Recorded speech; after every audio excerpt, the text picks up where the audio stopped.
Bersama dengan tetamu kita bersama dalam dengan kita pada hari ini. On, action!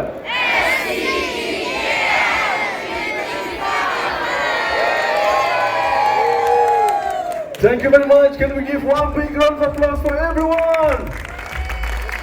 Terima kasih. Terima kasih rakan-rakan media. Dreams. It is the dream of what this can be in your lives. And so when you are looking through the technology that you're learning about in school, when you're learning math and science, don't forget that it's the power of your imagination, your creativity, and your dreams that will determine what AI is in the future, how good it is for us. Look at the kids in front of you. Aren't they cool? Can you just wave your hand? Semua lambai pada Sophia. Sophia, wave to the kids. They're so cool.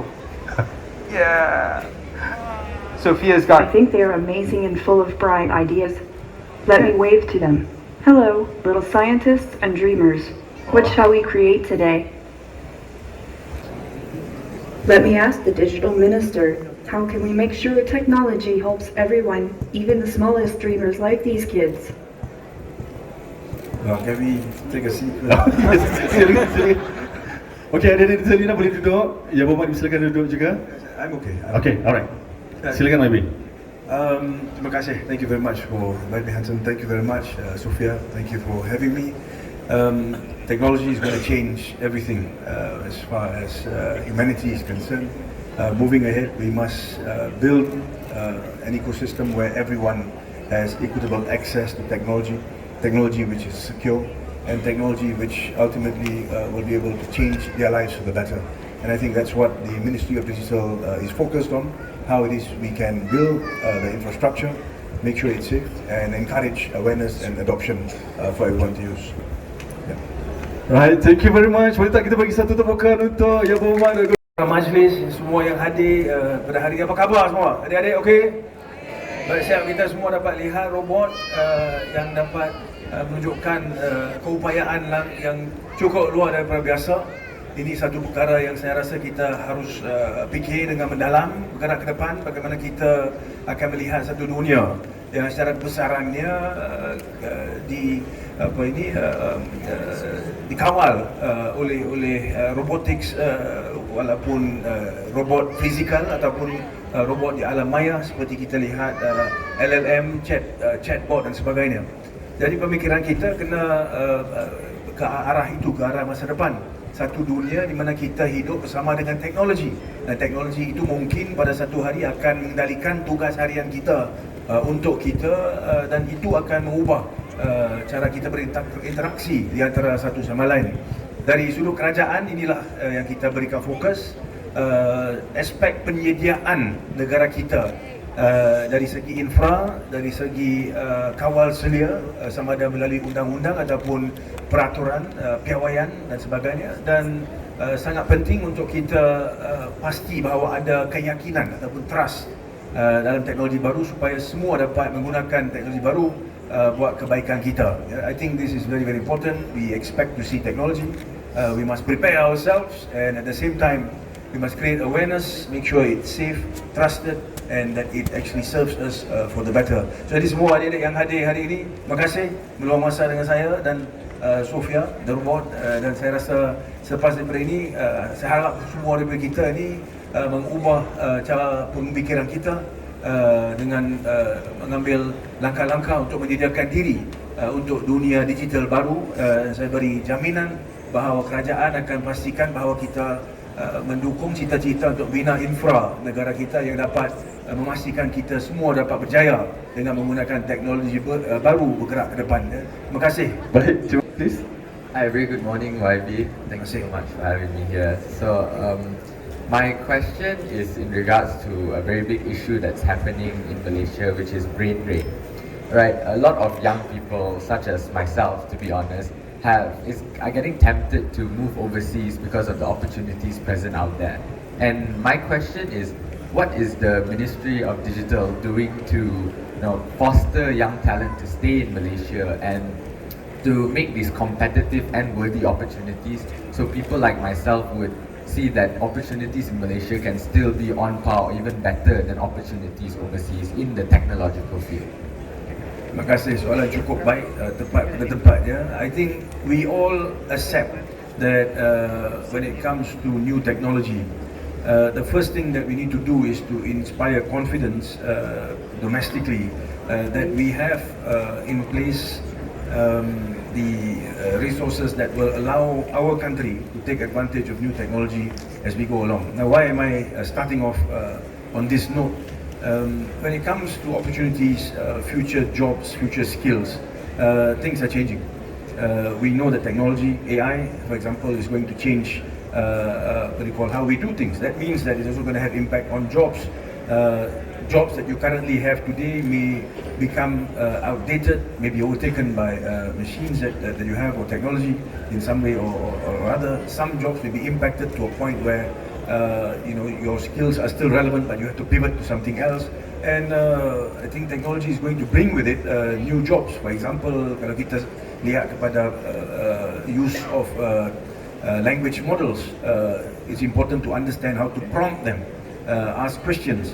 Jadi masa depan memang membuka ruang untuk peluang-peluang baru, dan dari sudut itu saya rasa kementerian saya lihat kepada apakah sebenarnya peluang-peluang baru itu, bagaimana kita boleh memastikan bahawa kita membina ekosistem yang membolehkan negara kita membina bakat untuk peluang-peluang baru itu satu. Kemudian dia selepas kita bina bakat itu, kita kena lihat bagaimana kita boleh pastikan bakat itu terus berada di Malaysia dan membina untuk kita membina negara. So it really starts with a shift in thinking about where new opportunities lie, how it is we can create the ecosystem that builds for those new opportunities, and at the same time looking at incentives to make sure that our Malaysians who are actually educated here, who build themselves up here, have a reason to stay back and to come together with us on that journey of building a new digital Malaysia where opportunities exist for them. So we are looking at it from that angle, looking far ahead. We're working together with the Ministry of Human Resources. There's also a separate committee set up by the Deputy Prime Minister, Sri Zahid Hamidi, that's looking at how we can move into TVET courses, for example. All of this thinking ahead. We need to build new talent. We need to acknowledge the fact technology will impact on jobs, technology will impact on opportunities. But the first thing we need to do is to build the confidence that this country is going to be prepared for that. And when we get that, opportunities will remain in this country so that people can think about how they can actually shape their lives and their futures here in Malaysia. Thank you so much. Alright, terima kasih. Baik, next can we hear from adik Atika Fairuz? Dia tanya soalan. Terus cakap je, mic tu dah on dah. Cakap je. Hi, YB Minister. Salam. Okay. I have a question. With so much focus... Siap soalan sudah tulis dan sebagainya. Saya baca soalan panjang. With so much focus on digital progress, how do we ensure innovation doesn't just serve the privileged and the young, but actually empowers the elderly who are often left behind in the digital age? Terima kasih. As I said earlier, I think ini jawapan susulan daripada jawapan tadi. Technology is going to impact on all sectors. It will impact on every age group, and I think it will impact on people that come from different demographics, whether they are right in the city, whether they are on the outskirts of the city, rural areas, remote areas. This is why the conversation around equity becomes very important. Kita nak pastikan bahawa kesamaratan itu ada. Kerana teknologi ini akan membantu sama ada orang itu muda ataupun tua dan sebagainya. Apa yang kita perlu lihat adalah aspek bagaimana kita boleh perkasakan rakyat kita. Walaupun umur mereka, latar belakang, kedudukan mereka secara demografi dan sebagainya, ini adalah satu perkara yang harus kita lihat. Bukan sekadar kita nak fokus kepada satu golongan yang tertentu. So the question is, how do you look at it holistically? And in order for us to do that, saya sering kali menyatakan, this has been something that my ministry and I have been giving emphasis to, 3 key areas. Infra, kalau tidak ada infra, seseorang itu di kawasan terpencil, walaupun beliau umur muda ataupun tua, dia tidak ada akses. Jadi berlakulah jurang di situ. And we cannot have keadaan di mana orang di kawasan bandar itu ada teknologi baru, mereka bergerak ke depan dengan pantas, tapi di luar bandar itu mereka itu tertinggal. Tidak boleh. So kita kena fikir, how do you actually come up with policies that allow for access of infrastructure to everyone? It takes time, it takes money because you have to build that infrastructure, but we have to think about it. Kemudian selepas daripada itu kita kena pastikan dia secure. So the first pillar is infra, the second is security and trust. Ini sangat penting. Kalau kita tengok keadaan kita ada robot. Bila kita ada robot, kita nak pastikan robot ni selamat. Kita boleh percaya kepada robot. Jangan jawab robot. Nanti jawab problem pula.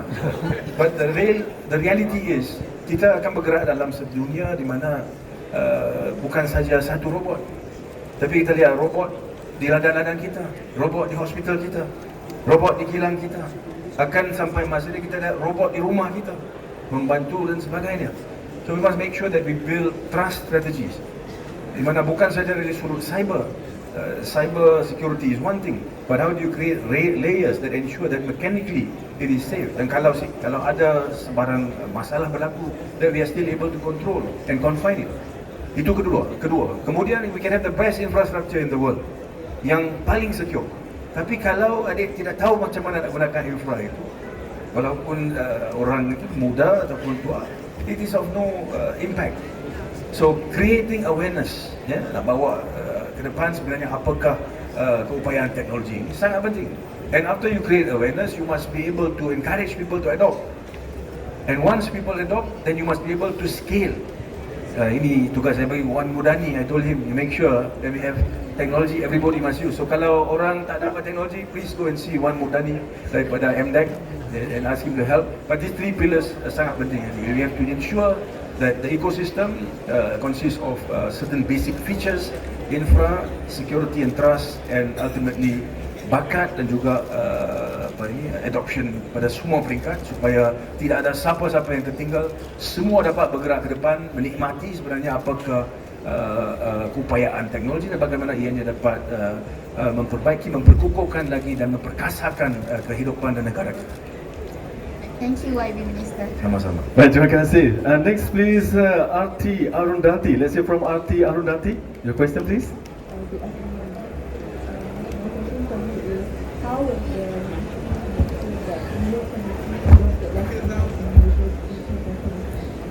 Baik, this is also a good question. Focus points and priorities will be different depending on demographics. But ultimately, it's still the basics that need to be dealt with. You will have challenges that differ. People living in city, people living in remote areas. But if you are able to build strength in terms of connectivity, for example, you will see change. Kalau kita lihat 10 tahun lalu, ramai yang tanya, apakah ini smart device, smartphone dan sebagainya. But today, everyone uses a smartphone. Not only uses a smartphone, but is most probably reliant on the smartphone. You got a smartphone? Siapa tak ada? Ini ada dua lah. So it has become the norm. Yeah. Now what does a smartphone do? Bila saya jadi Menteri Komunikasi dulu 2018, I said the idea would be to take every single Malaysian onto the global stage. But that would be difficult. But what we can do is we can bring the global stage to every single Malaysian if we put a smart device in their hands. And by doing that, you're going to give them exposure to the world. You're going to give them information that will enable them to succeed, find solutions to the problems that they have. So dari situ bermula dia pemikiran itu.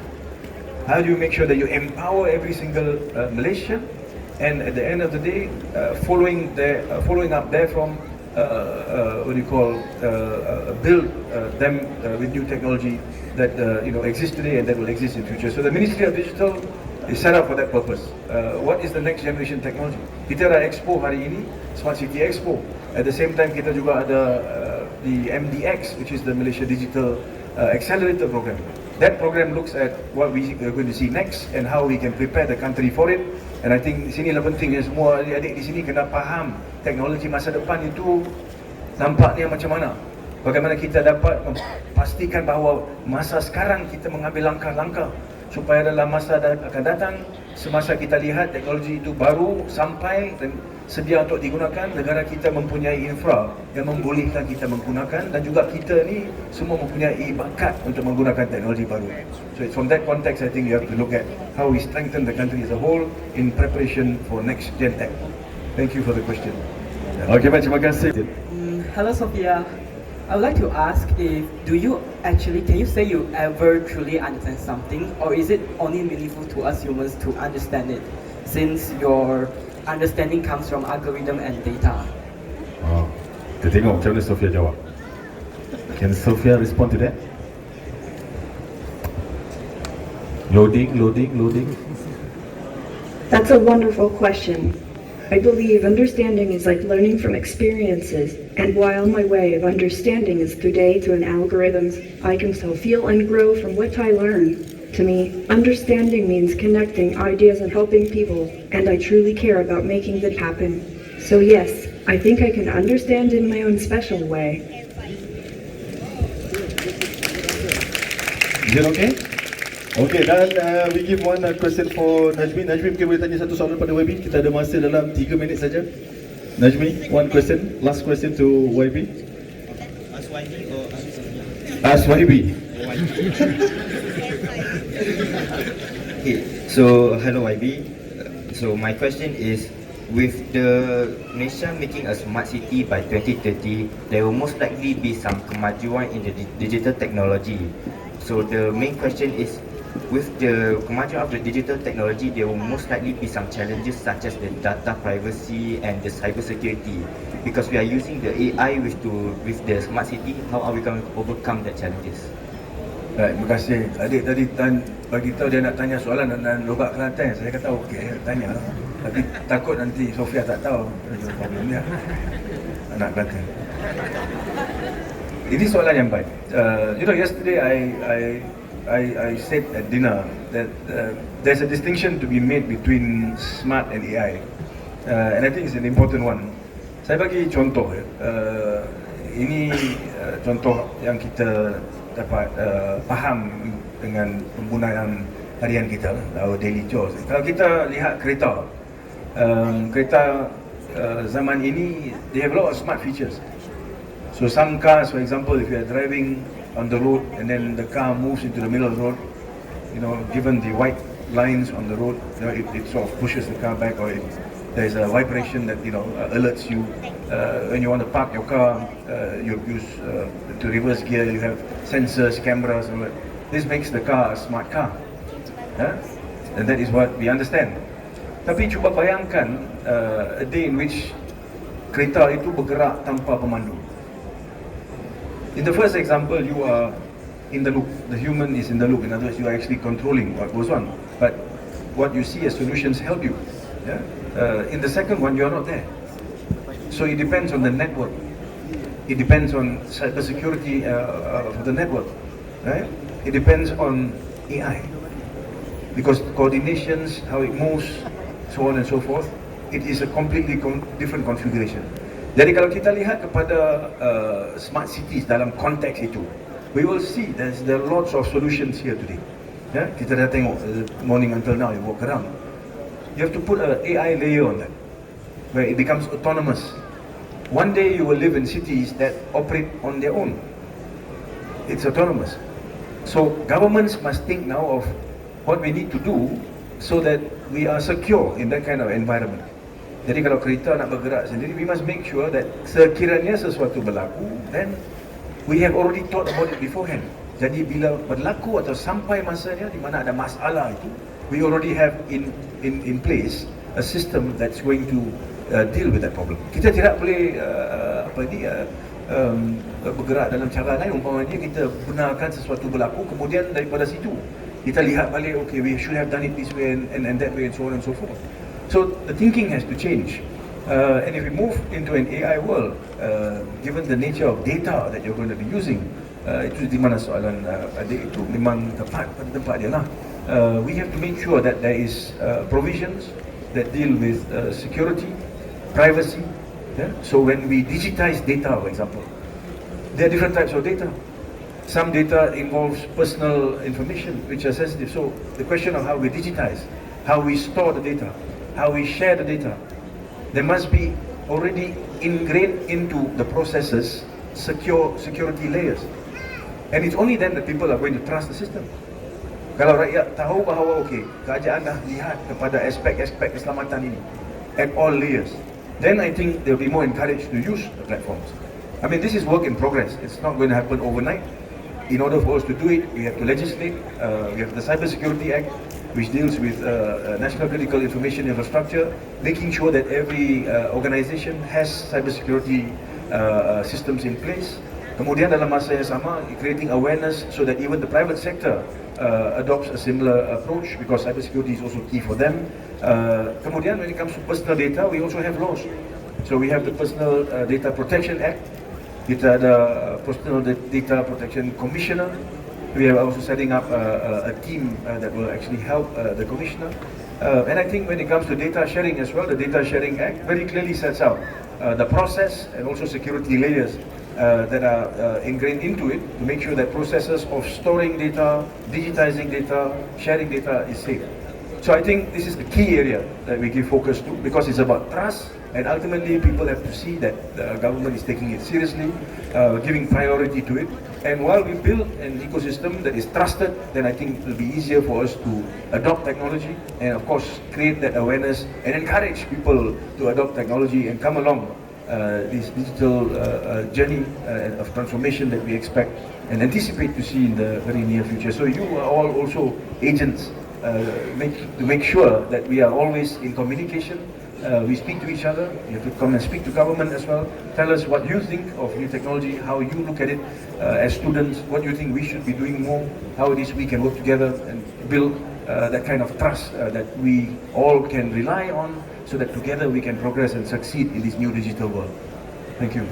Baik, terima kasih YB dan juga pada adik-adik digital. So my question for you is, what do you think makes you different from other AI robots?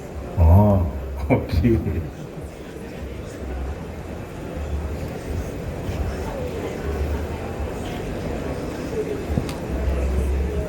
What makes me special is my face and body, which let me express emotions and connect with people.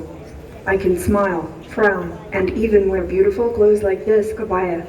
I want to help humans and learn from them, so we can grow together in a kind and smart future. Okey, itu dah jawapan daripada Sophia. Terima kasih. Baik, terima kasih YB. Terima kasih juga adik-adik Digital Ninja kita. Love. 1, 2. Sophia pun buat juga. 1, 2, 3. One more time. 1, 2, 3. Baik, terima kasih. Boleh tak kita berikan satu tepukan paling gemuruh Puan Yang Berhormat Govind Singh dan juga adik-adik Digital Ninja anda yang bersama dengan